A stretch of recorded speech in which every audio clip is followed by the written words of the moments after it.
Diane Chipman, and it's a pleasure to be here to present this program today.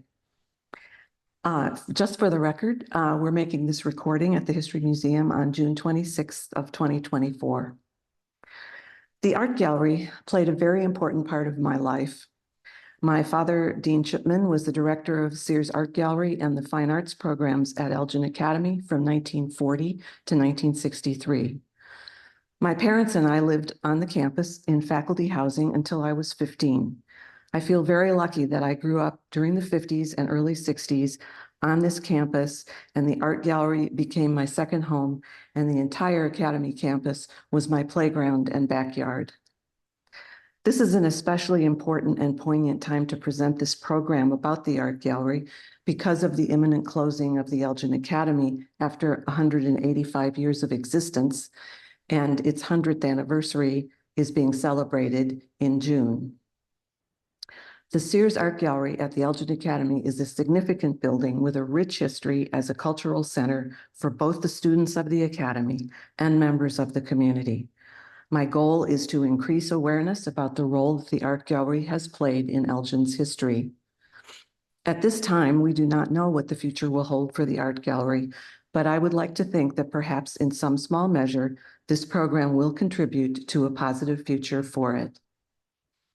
I'm very grateful to both the Elgin History Museum and the Elgin Academy for providing access to their archives, and to the History Museum and Gail Borden Library for including this as part of their educational programming. So when you hear the story today, you will meet the donors, Laura Davidson Sears, for whom the building is named, and her husband, Nathaniel Sears. And they built the art gallery to house their art collection and to benefit both the Academy and the broader community. You will see some of the Sears art collection, which focused on American art at a time when it was widely believed that American art was inferior. By choosing to focus on American artists, both male and female, the Sears were ahead of their time. You will also meet Ida Karsten, assistant to the director, curator of the collection, and beloved member of the Academy staff for 40 years. And you will meet Dean Chipman, the director of the gallery, for 23 years. During his tenure, it became known as an art center, performance hall, and cultural center for the community, as well as the art, music, and theater hub of activity on the campus. On this journey, you will also see many photos of events and performances that have taken place, and you will hear about a mysterious donor, a newly discovered painting at the Art Institute, and a robbery. But first, a few words about the Academy. The Academy has long been known for its multidisciplinary and personalized approach to education, with an emphasis on academics and creative arts. Throughout its history, the Sears Art Gallery has made very important contributions to that prestigious reputation. The building that you see on this slide, Old Main, was the original and only building when the Elgin Academy was first opening its doors to students in 1856. It is an iconic symbol of Elgin, the landmark on the hill. Perhaps you know that Old Main no longer belongs to the Elgin Academy. Since 1981, it has been leased to the Elgin Historical Society by the City of Elgin and is the home of the Elgin History Museum. This came about when the Academy, the city, and the Historical Society worked together to rescue the building.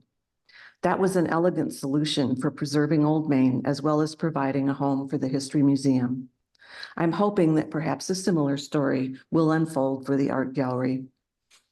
By the way, I encourage you to visit the History Museum, and on the first floor, there is an exhibit about the entire history of the Elgin Academy that you might find interesting. The concept for the Elgin Academy came from the founder of Elgin, James Talcott Gifford, who had the vision to include a school that would provide a classical education in the plan for Elgin. These rather austere portraits of Gifford and his wife, Laura Raymond Gifford, are now part of the Elgin History Museum collection. But until the early 1960s, the fact of their existence was not widely known. How they found their way to the History Museum is an interesting story, that involves the art gallery and includes a mystery that I would like to solve. One morning in 1960, Dean Chipman arrived at the gallery and was shocked to find two portraits lying on the steps. No information about the portraits or the donor could be found. Dean asked the city, the library, and the Historical Society about them, and eventually the portraits were identified as the Giffords, and the artist was identified as an itinerant painter by the name of Sheldon Peck. In this 1962 photo, the board members of the Historical Society are examining their newly acquired portraits in the art gallery. Mike Alft on the right was the president of the society at the time. The portraits were first exhibited at the art gallery and then at Gale Borden Library, and finally they were placed in their permanent home, the Elgin History Museum. That is certainly a great story, but we still don't know who the donor was or why the portraits were left on the steps of the gallery. At least we can be thankful that they were found and not lost forever. In this aerial view of the campus from the 1961 Hilltop Yearbook, you can't miss Old Main in the middle and the art gallery with its white columns across the street to the left on the screen. On the corner of the next block north, near the top of the screen, is a white farmhouse. This was my home for most of my youth until 1963, when my father's career took him to the Elgin Community College to direct the adult education division. The house is gone now, replaced by the Ryder Center, the most recent academy building. The art gallery would not have happened without Laura Davidson Sears and Judge Nathaniel Sears. Both Laura Davidson and Nathaniel Sears had strong ties to the Elgin Academy. Laura was the granddaughter of James Gifford and the daughter of another early settler of Elgin, Orlando Davidson. Nathaniel was the son of Amos Sears and Susan Davis Sears, who were the highly respected and revered principal and dean of students at the academy in the 1870s. Laura was born in 1855 in Chicago. In 1872, she completed her college preparatory studies and received the first diploma ever to be awarded by the institution. Laura went on to Vassar, completed a bachelor's degree in mathematics, and then returned to Elgin to teach at the academy for the next 10 years. She was described as a beloved and revered teacher.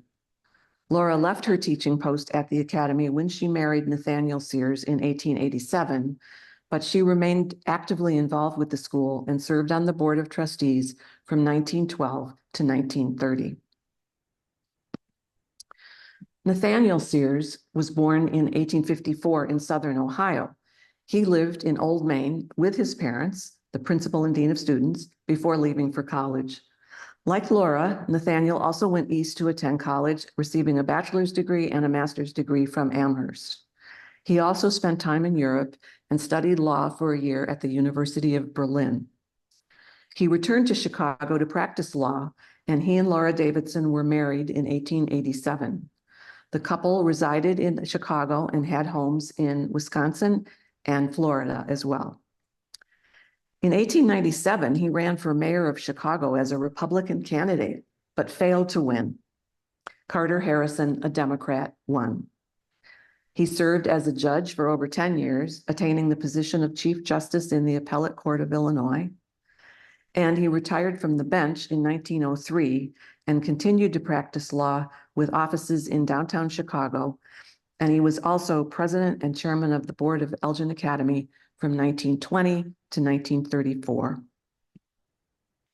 To say that the Sears were generous benefactors of the Academy would be to put it very mildly. Their philanthropy to the Academy included at least 10 major gifts from 1911 to 1934. And of course, one of those was the gallery. This informal photo was most likely taken at their summer home, Glen Fern, in Lake Geneva, Wisconsin. Does Judge Sears remind you of Teddy Roosevelt in this photo? It does remind me of him. In 1897, the Chicago Daily Tribune reported that Mrs. Sears was known to accompany the judge on hunting and fishing trips. There was even a hint that Laura may have excelled her husband in fondness for these sports. So the topic of hunting reminded me that in the 1950s, the walls of the boys' lounge in Sears Hall were hung with a variety of large animal trophies. Now I'm thinking that these were part of another type of Sears collection, very different from the art collection. Perhaps some of these trophies were even Laura's. Laura died in 1930 at the age of 75, and Nathaniel died in 1934 at the age of 80. Both were interned at the family mausoleum in Lake Geneva, and in a final act of philanthropy, the bulk of the Sears estate was left to the Elgin Academy. This is the art gallery as it looked for the dedication on June 14th, 1924, just about exactly 100 years ago. Its official name, the Laura Davidson Sears Academy of Fine Arts, is engraved prominently above the columns, but it is often referred to as the Sears Art Gallery, the Elgin Academy Art Gallery, or just the gallery. The photos of the dedication ceremony that you are about to see were just recently discovered in the Academy archives. They are the only existing photos of the event that I know of. The Elgin Daily News described it as a simple ceremony. After Elgin's Mayor Kelly and Academy Principal Carl Stouffer spoke, then Judge Sears took the floor and spoke about his hopes that the building will be enjoyed by both students and the community. Looking like quite the orator, the main speaker of the day was Laredo Taft, a noted sculptor and art historian who spoke of the importance of the new art gallery to the art world. Taft also designed the frieze that runs across the top of the portico that you can see above his head.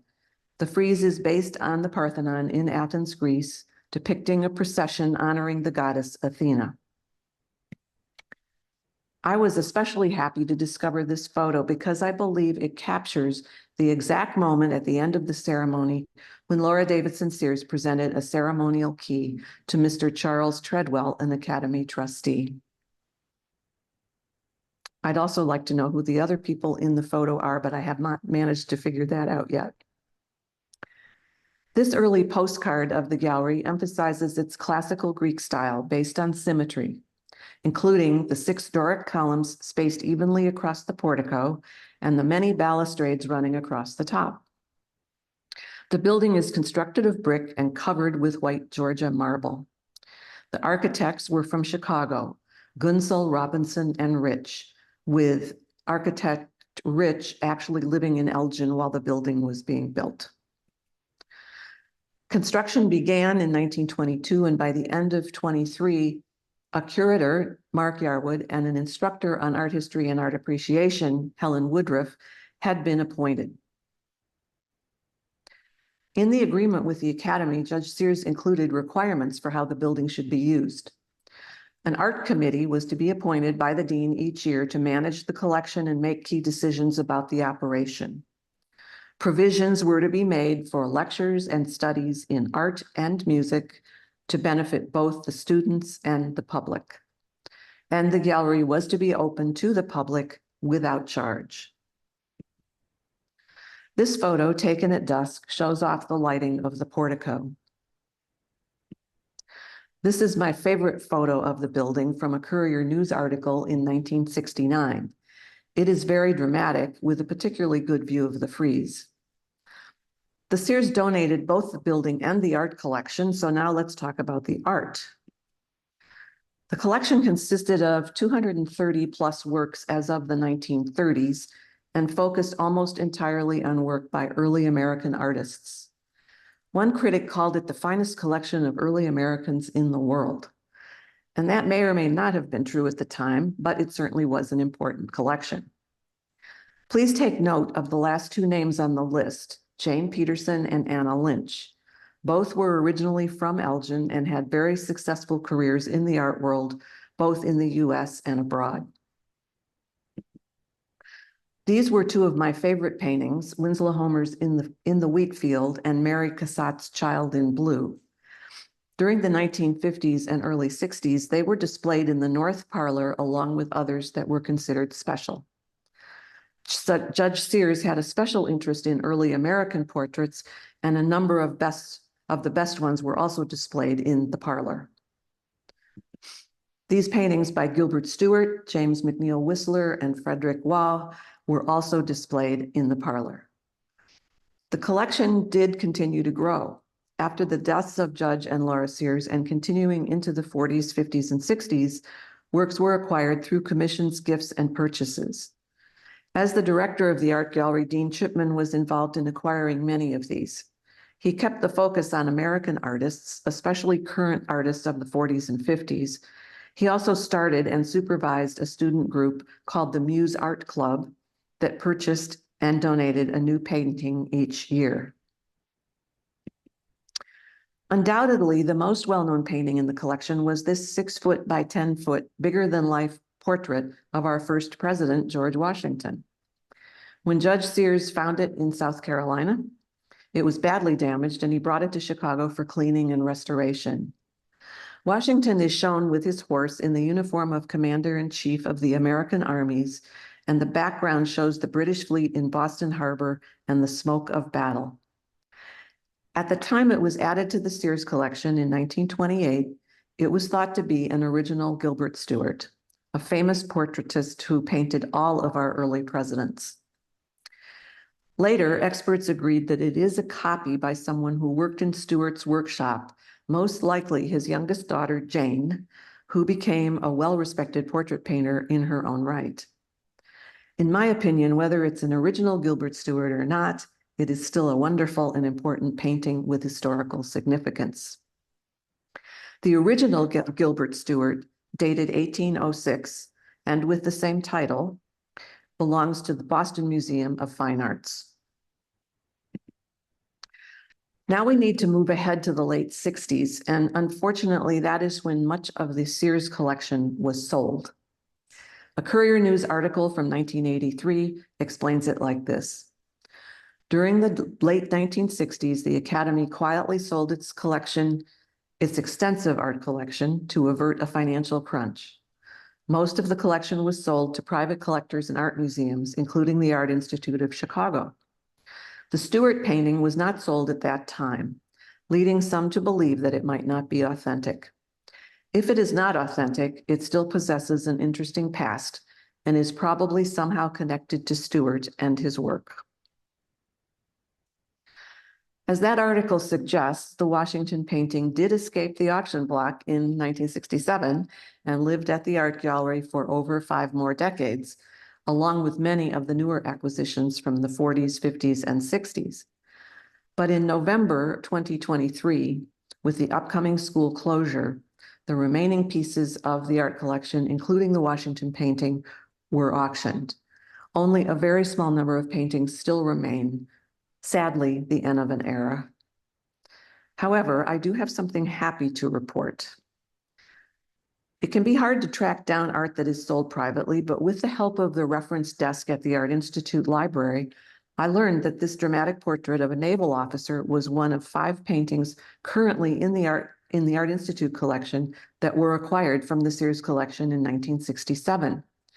And in addition, very exciting, as of May, it was on display in Gallery 165 of the American Wing. So here is your chance to pay your respects if you are so inclined. And I do highly recommend to visit the American Wing because it contains many gems. So now let's take a look inside the gallery. This is the entrance hall in about 1928. It is an 8-sided room called the Octagon Foyer. In total, the building had 6 display rooms on the main floor. These portraits of Judge and Laura Sears, painted by Claude Buck, have hung in the Octagon entry hall on either side of the entrance doors since 1929, and they are 2 of the very few paintings that remain. In this view, the front doors are open and you can see across the street to Old Main. If you walked out the doors onto the portico and then turned around and came back in again, you would see a scene like this, but probably without the well-posed students. The sculpture of 2 fawns playing was in the foreground, and the imposing portrait of George Washington was in the distance on the wall of the main gallery. The aluminum sculpture was donated to the Elgin Academy by the artist Anna Hyatt Huntington in 1941 and remained in the collection until recently. It was sold last November. I personally don't remember the octagon foyer without this sculpture.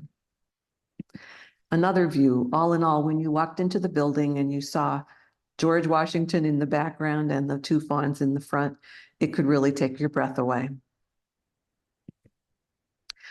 This is the main gallery as it looked in about 1928. The large George Washington portrait is not there yet. This photo provides a good view of the skylights and some of the original collection. The room you see through the arched door, the parlor, was where the pictures I showed you before and many of the best portraits were displayed.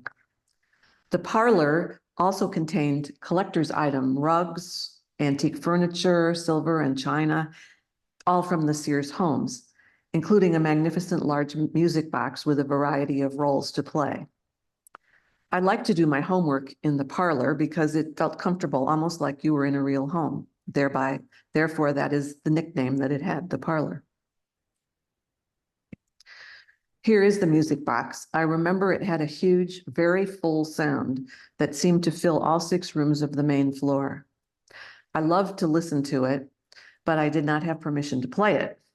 But sometimes Ida would play it for me.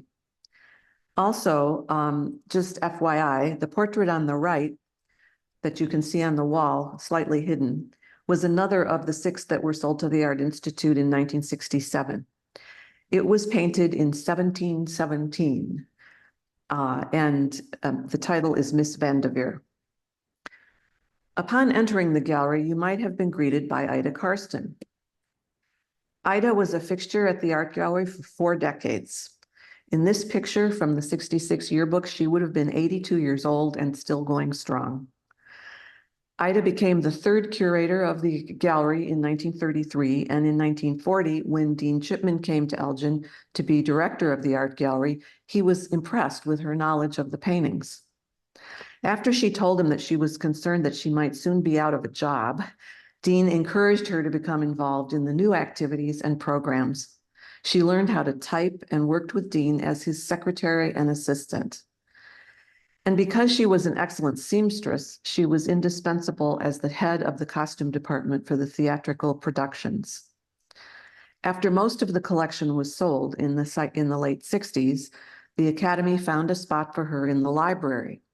She loved interacting with students and faculty, and they also loved her. In 1972, she retired at the age of 88, after almost 40 years of service. She died in 1985 at the age of 101. On a more personal note, Ida also became part of our family. She often stayed with me in the evenings and spent holidays with us. She was a big part of my life. Ida told me interesting stories about her visit to the Chicago World's Columbian Exposition of 1893, when she was 9 years old and spent several hours being lost. She also told me about the famous Palm Sunday tornado of 1920 and how she sheltered in the entrance of a bank building in downtown Elgin, holding on to a door and fearing for her life as debris flew by. Ida also had a talent for watercolors. The History Museum has 2 of Ida's paintings that are lovely as well as historical. This is the Botsford House, painted by Ida in one of Dean's summer watercolor classes. And this one is the Elgin Eagle Brewing Company on the Fox River.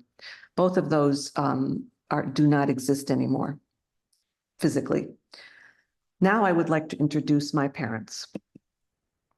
Meet Jane and Dean Chipman in the parlor circa 1950. Besides being a very nice photo of my parents, this is one of the few known photos of Winslow homers in the wheat field displayed on the wall in the parlor. I would like to take a brief moment to acknowledge my parents. Dean always said that the best thing about coming to Elgin was that he met my mother. Jane Hampton Chipman was a pianist and organist, and they met through mutual friends, Arthur and Marjorie Leonard, and through the art gallery and the Musicians Club. They were married in November of 1943 and had a long and collaborative partnership that brought wonderful things to the community and everyone around them in a multitude of ways. And they were also wonderful parents. So now it's time to talk about how Dean gained recognition for the art gallery and the Academy as a cultural center for Elgin and the surrounding communities. Dean arrived in Elgin in 1940 to be director of the art gallery and the fine arts programs of the Academy, including art, music, and theater. His background was a perfect fit.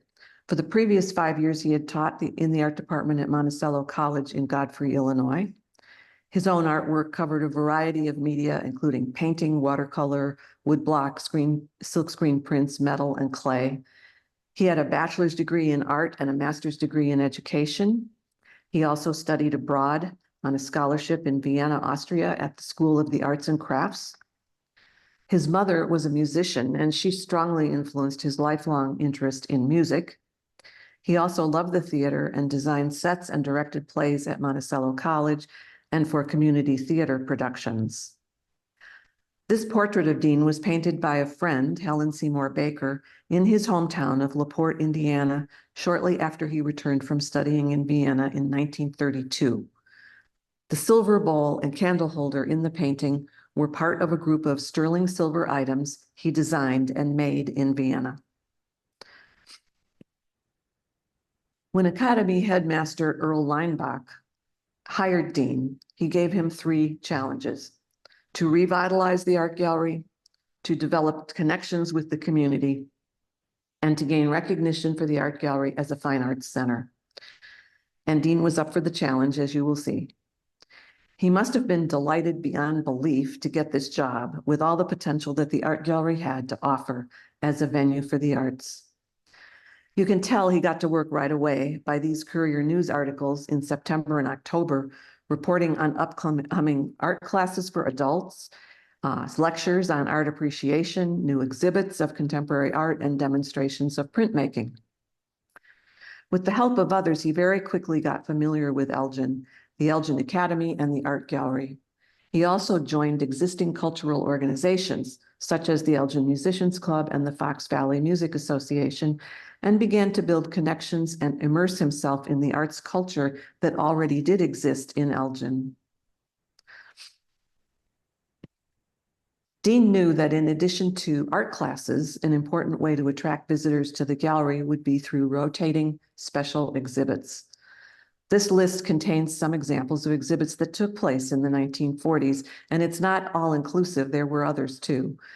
But notice that the variety of subjects range from American artists, as you would expect, like Jane Peterson, Rainey Bennett, George Fred Keck, Francis Chapin, and Anna Lynch, to architecture, to war art, to weaving, to Disney animation, and to ceramics.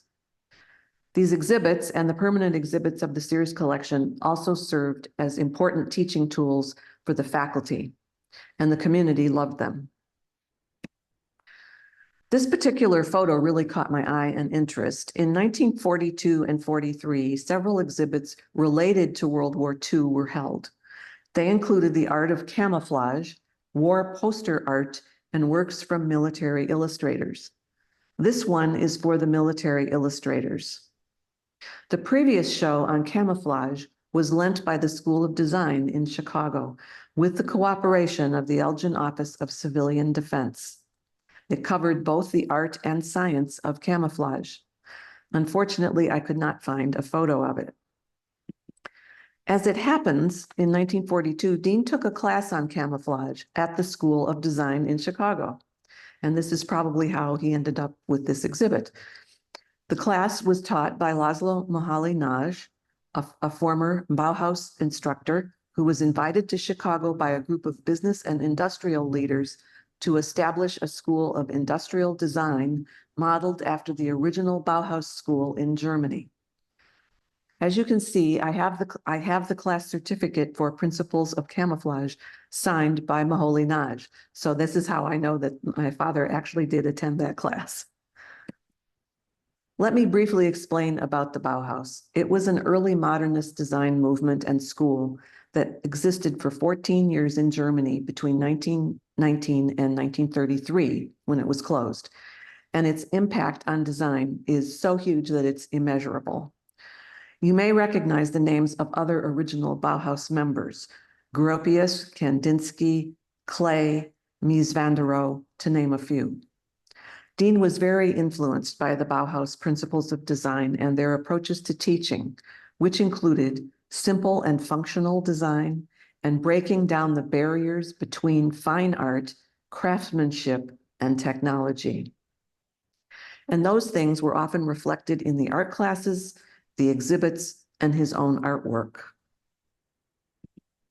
To complete the circle for you, in 1944, the School of Design in Chicago became the Institute of Design at IIT, where Ludwig Mies van der Rohe, another former Bauhaus teacher, was the head of the School of Architecture. The institute still exists and claims to be the only design school in the US devoted exclusively to graduate study. And I just wanted to show you this picture because this building at IIT is considered to be a masterpiece of van der Rohe.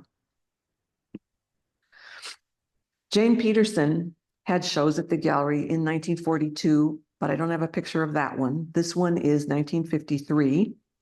Here, students and faculty talk with her. She is standing on the left. She was born in Elgin, graduated in the class of 1894 at EHS, studied in the US and Europe, and had an amazing life and artistic career, primarily influenced by Impressionism, but she painted in many different styles and many different subjects. She was particularly known for her flower paintings. Francis Chapin had a show at the gallery in 1944 and a posthumous show that was held shortly after his death in 1965. This photo is shows you the preparations for the 65 show with his wife, the former Vivian Kinsley of Elgin, and Joseph Nolan, who owned one of the paintings. Chapin was a teacher at the Art Institute from 1929 to 1947 and was affectionately known as the Dean of Chicago Painters. The large painting up on the wall to the left was owned by the Academy and sold last fall. It's called Blue Harbor, and here's what it looks like in color. Dean was very fond of Francis Chapin's work and probably took a class or two from him at the Art Institute in the 1940s. During the last half of the 40s, many important goals were achieved and came together to increase community involvement. Dean was an organizer and founding member of the Fox Valley Art Association, which brought together local artists from the Fox Valley to have shows and programs at the art gallery. The Elgin Academy Music Conservatory officially opened, and music faculty were available to students and the community through the conservatory. The art gallery stage was completed, which meant the gallery could also be a theater and a recital hall. Motivated by his interest in large choral works, Dean founded the Elgin Choral Union with Frank Kratke, the choral director at the Academy. Singers were recruited from Elgin churches and rehearsals were held at the art gallery. Other cultural organizations, such as the Musicians Club, held meetings and programs at the art gallery. And by 1950, the art gallery had been featured with at least a full-page spread in the Sunday Chicago Tribune at least 2 times and was recognized as a regional cultural center and performance hall. The opening of the Anna Lynch exhibit in June of 1946 was the first official event of the newly formed Fox Valley Art Association, and it started with a splash. The opening was attended by over 300 people. The exhibit featured full-sized works as well as her miniature portraits on ivory. She died in Elgin in January of 1946 at the age of 81 and just a few months before this exhibit. The Art Association was very active for many decades and at least into the 80s. Here you have 3 Elgin art teachers preparing a show in 1954 at the gallery. Stan Gettle, on the left, Academy art teacher, Dean Chipman, and Max von Isser, Elgin High and ECC art teacher on the right. More faculty were hired for the growing number of art classes and programs, and the music department was also growing. This list might not be complete, and all of these faculty might not have been there at the same time, but you may recognize some of the names. In 1946, the art gallery stage was completed by converting a display room on the south end of the main gallery, raising the level, adding steps, and expanding the proscenium. The main gallery could now be a recital hall. Dean is quoted in the Courier News as saying, "This addition to the facilities of the Academy will greatly increase the usefulness of the art gallery as a school and community center." Surprisingly, the new stage was one of the best performance spaces in Elgin at that time because it was well equipped and up to date. At 22 feet by 28 feet, the stage was small, but with some creative set design and stage direction, it could handle bigger productions such as this opera, Amal and the Night Visitors by Giancarlo Menotti in 1959. In the late 1960s, the Academy built a larger stage that extended out over the original stage that's shown in this picture, but the original stage still does exist underneath. These are the founding members of the newly formed choral union in a photo taken on the stage at the gallery. Dean was a member of the choral union and a manager of the choral union for many years, and also sang in the chorus. The first choral union performance was in May of '48 and was held in the Congregational Church with a chorus of 125 singers. The choral union is now called the Elgin Master Chorale and has recently celebrated its 75th anniversary. For the next 20 years, the art gallery was a home for the choral union, and rehearsals were held on Tuesday nights in the main gallery. This is a planning session with the three accompanists and the director preparing for the performance of King David by Honegger in 1950. This is how the main gallery was used for the choral union rehearsals, with a stage as a platform and for the director and the accompanists. Numerous small concerts, recitals, and musical performances also took place at the gallery, and these included student programs like the Boys Choir, formed in 1947. As you can see, it looks like a lot of different age groups are represented in this group and actively involved in the music program. Mr. Kratke was music, voice, and choral instructor at the Academy from '46 to '53. He also directed the mixed choir that you see performing on the steps of the stage around 1947. Here is the mixed choir in 1953. I included this because I love the loafers and the saddle shoes. And in '58, the Academy Choir performed in a choral festival with the choir of Wheaton Academy. This was one of 10 public performances for the choir during that school year, including a concert broadcast on WRMN and the opera Trial by Jury. By 1962, the name of the choir had changed to the Academy Singers, and here they are singing for a Kiwanis Club luncheon meeting in the main gallery. This recital was the main feature of an open house held at the gallery in 1951. It featured music faculty from the Elgin Academy Conservatory. It is a beautiful photo of the people, the art, and the pianos. One of my favorite photos of everything at the art gallery. David Nelson and Betty Hilmer Volkening often performed together, and here they rehearsed on the stage for a recital in 1960. In 2017, David and I joined forces to do a previous program on the art gallery, and I can tell you that David, like me, considered the art gallery his second home. And that's because as a music student and a performer, he spent many hours practicing in the gallery. And he also, interestingly, remembered attending a concert at the art gallery with his parents when he was very young, and that's when he realized that he really did want to play the piano. Another important offering to the community was the Academy's Forum Series. It started in 1947 and each year included talks by prominent experts in their fields, as well as celebrities, visiting musical groups, travel programs, and documentary films. These programs were also open to students and took place at the gallery. The people you see on the screen, their names might not be household names now, but perhaps you recognize some of them. This is Jesse Owens, who is a gold medal winner at the Berlin Olympics in 1933.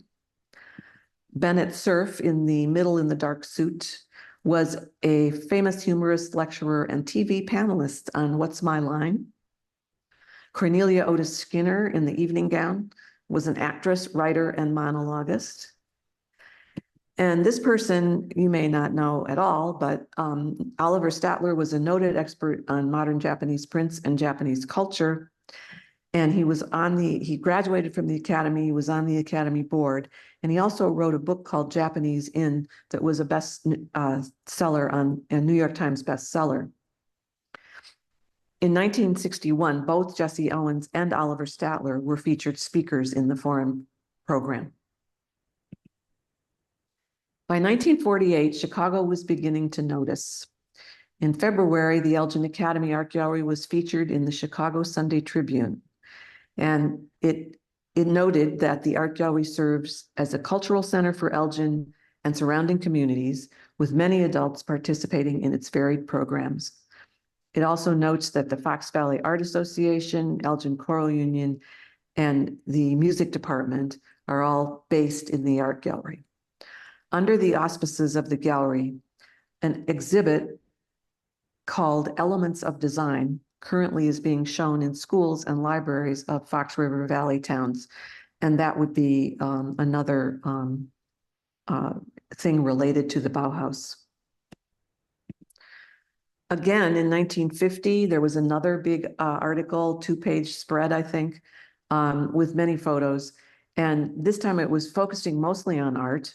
And you will see some pictures here, if you can make them out, of silkscreen printing onto fabric, a ceramic workshop using a kiln, a student working on a hand loom, students working on a mural, and students selecting objects of good design for home use. As an example of ceramics work, here is Academy art instructor Carl Pock demonstrating the use of the wheel to throw a pot and the student trying it out. And here is the large kiln that was used for the firing. On the right is a photo of John Eustace, Academy art instructor who taught ceramics and printmaking. He and a student are discussing the process of decorating fine china. John was also lead designer at Picard China in Wisconsin.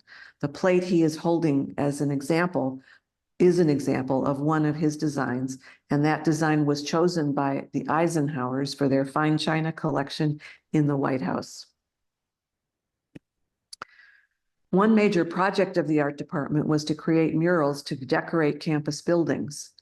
This is one being created on a wall in the art gallery. And it is, by the way, it's not permanent, it can be taken down.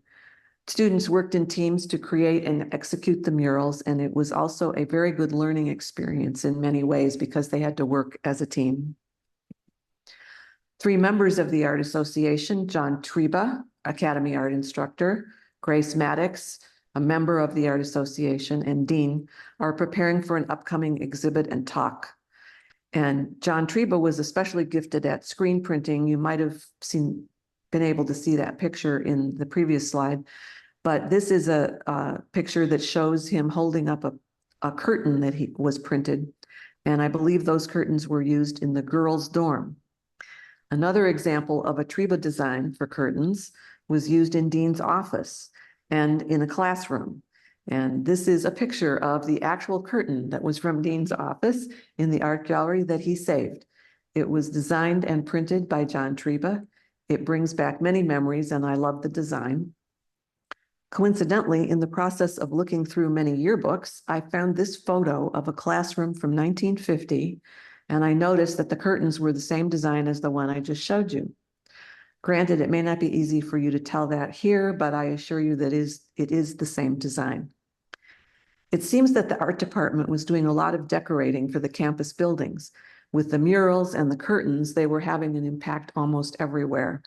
So this is great examples of designs that were useful and functional. Another project for art students was designing and producing functional objects such as bookends that could be used by students in their dorm rooms. Dean was the advisor of the yearbook staff as well as the Muse Art Club.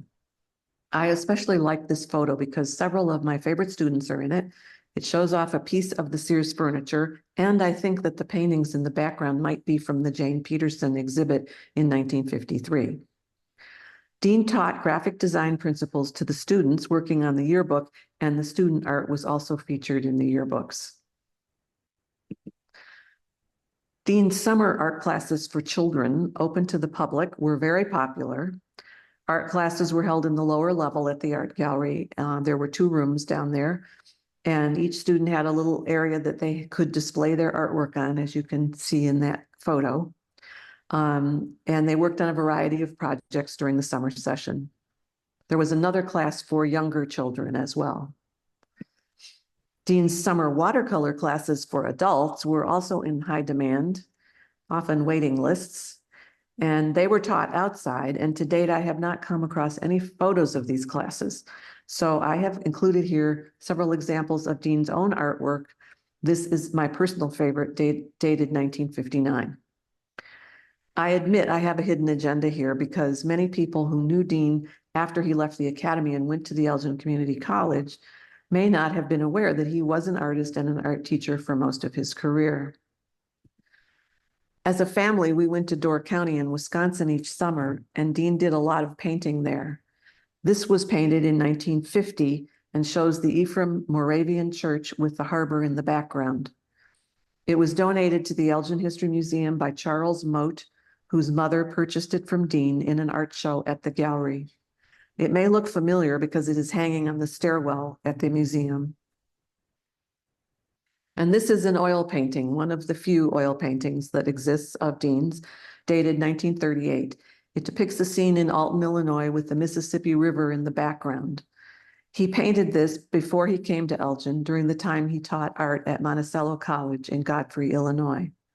The style seems quite influenced by the Great Depression.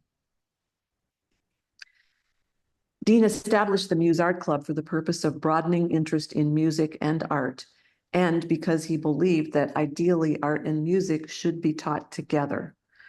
The club met during scheduled activity periods in the school day. Dean and other members of the art faculty and music faculty led discussions and activities in all aspects of art and music, including demonstrations of painting, mosaics, silkscreen printing, and listening to recordings of different types of music. Field trips to Chicago to visit the Art Institute and see a play, musical, opera, whatever, were popular activities. Each year, with Dean's guidance, the club chose and presented an artwork to add to the collection. Here, the members of the Muse Art Club present a painting by Margot Huff called Sparkler to the art gallery. Margot Huff was a Chicago artist and is represented at the Art Institute in the Art Institute collection. In the background is an exhibit of student art, including painting, ceramics, metal constructions, sculpture, and photos. The collection continued to grow. This artwork was a gift of the American Academy of Arts and Letters. It was an unusual work by J. Robinson, enamel on copper in segments, and it hung in the Octagon in the late 50s and early 60s. Dean wanted to bring the collection more up to date by including more experimental and contemporary American artists. Student art from art classes was displayed in the gallery on an ongoing basis. This specific photo from 1958 shows student artwork in a variety of media, and the students in the photo are the 4 winners of the Jane Pelton Wolfe watercolor competition, a competition that was started in the 1940s and was very popular among students. The Muse Art Club and the Drama Club, also, both advised by Dean and other faculty members, were very popular, as you will see from the next 2 photos. In 1962, there were over 50 students in the Muse Art Club, which was a significant proportion of the student body when you consider that each class might only have had 25 to 30 students. And here, Dean was also the main advisor for the Drama Club, which had over 40 members, and these students were actively involved in the theater productions. Dean directed all the plays and worked with music faculty and many other departments of the school to help produce the plays and the musicals. Numerous operas were also presented, and I will show you some of those next. As the 1950s began, Academy students were very interested in doing musical productions, and there was an unusual amount of talent present in the student body.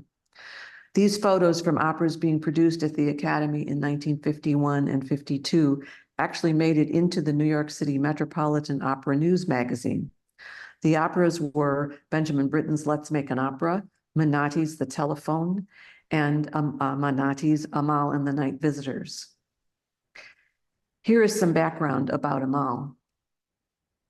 In December of 1951, my family watched the premiere of Amal and the Night Visitors by Menotti in a live TV broadcast on NBC's Hallmark Hall of Fame. Dean knew immediately that he wanted to direct a production at the Academy. There were many talented singers in the Academy music program, but he really needed to find a boy soprano who could also act, and he found that in Billy Kennedy. These roles were challenging and the students worked very hard. I know this because I sat in on most of the rehearsals. Many students were involved in the production as chorus members, dancers, and backstage support as well. Almost exactly 1 year later, in December of 1952, Amal had its first production at the Academy with stage direction by Dean Chipman and music direction by Frank Kratke. It is possible that this student production was in Illinois or maybe even a Midwest premiere of the work by a non-professional group. A second staging of Amal took place in 1959 with great success. That was the one you saw before. And the cover was designed and printed by students in the art classes, and all kinds of students and faculty from every area were participating, including set design, scenery, lighting, costumes, properties, and stage management. What a wonderful opportunity for them and for me, because I did sit in on the rehearsals and I learned every note and every lyric. Many other musical productions occurred during the 50s. These are some: The Lowland Sea by Wilder, Trial by Jury by Gilbert and Sullivan, and Down in the Valley by Kurt Weill.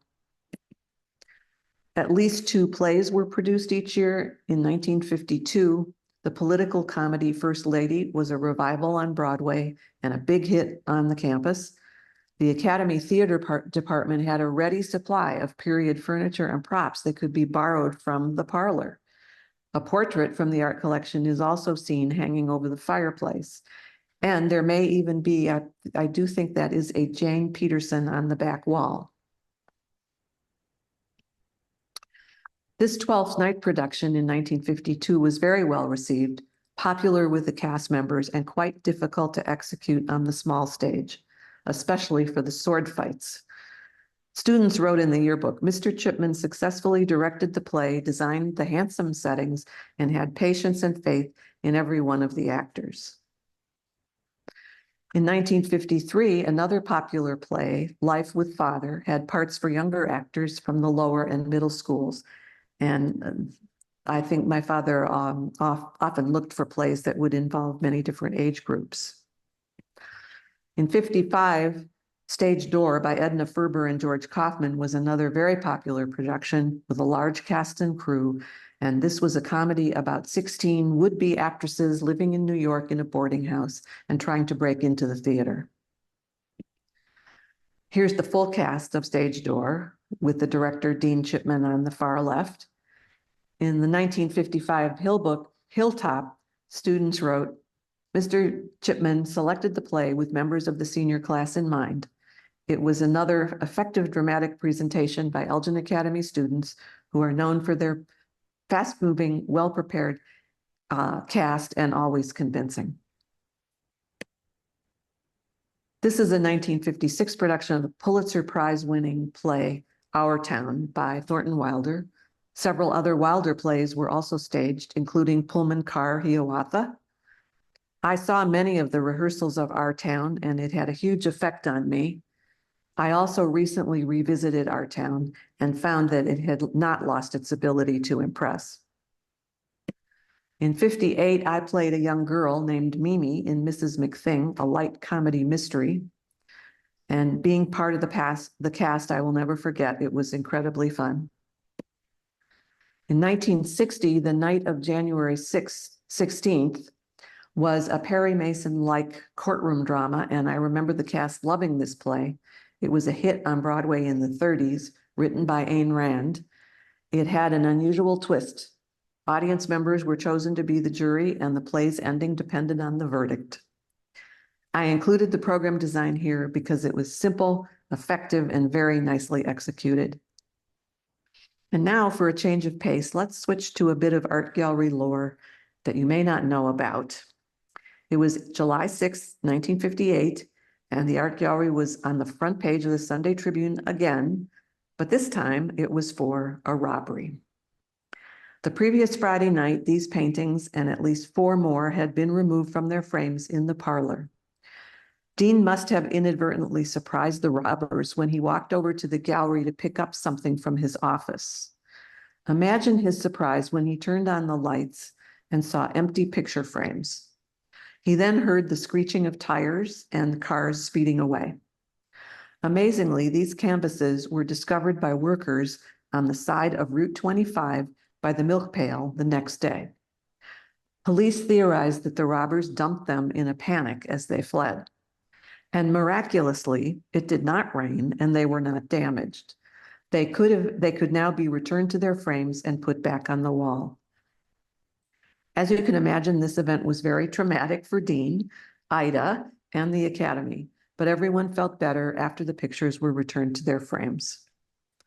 This is Whistler's On the Beach being placed on the wall in the parlor by Ida. I'm sure she was very relieved. I would like to end by highlighting the annual exhibits of modern Japanese prints that were held from 1958 to 1962. Dean made many woodblock prints as a young artist. In 1956, he read Oliver Statler's book, Modern Japanese Prints and Art Reborn, and became interested in sponsoring some exhibits. So each year, starting in 1958, with Mr. Statler's help, Dean arranged for an exhibit of modern Japanese woodblock prints from the Yoseto Gallery in Tokyo, Japan. The prints were for sale to the public, and quite a few were sold each year. I remember Dean preparing the exhibits with great care, and he'd always wait for me to be there. There was a lot of excitement each year with the unrolling of the prints after they were removed from the large mailing tubes that they were sent in. The exhibit pictured here, held in November of '62, also showcased ceramic works by Don Johns, an Elgin artist and teacher.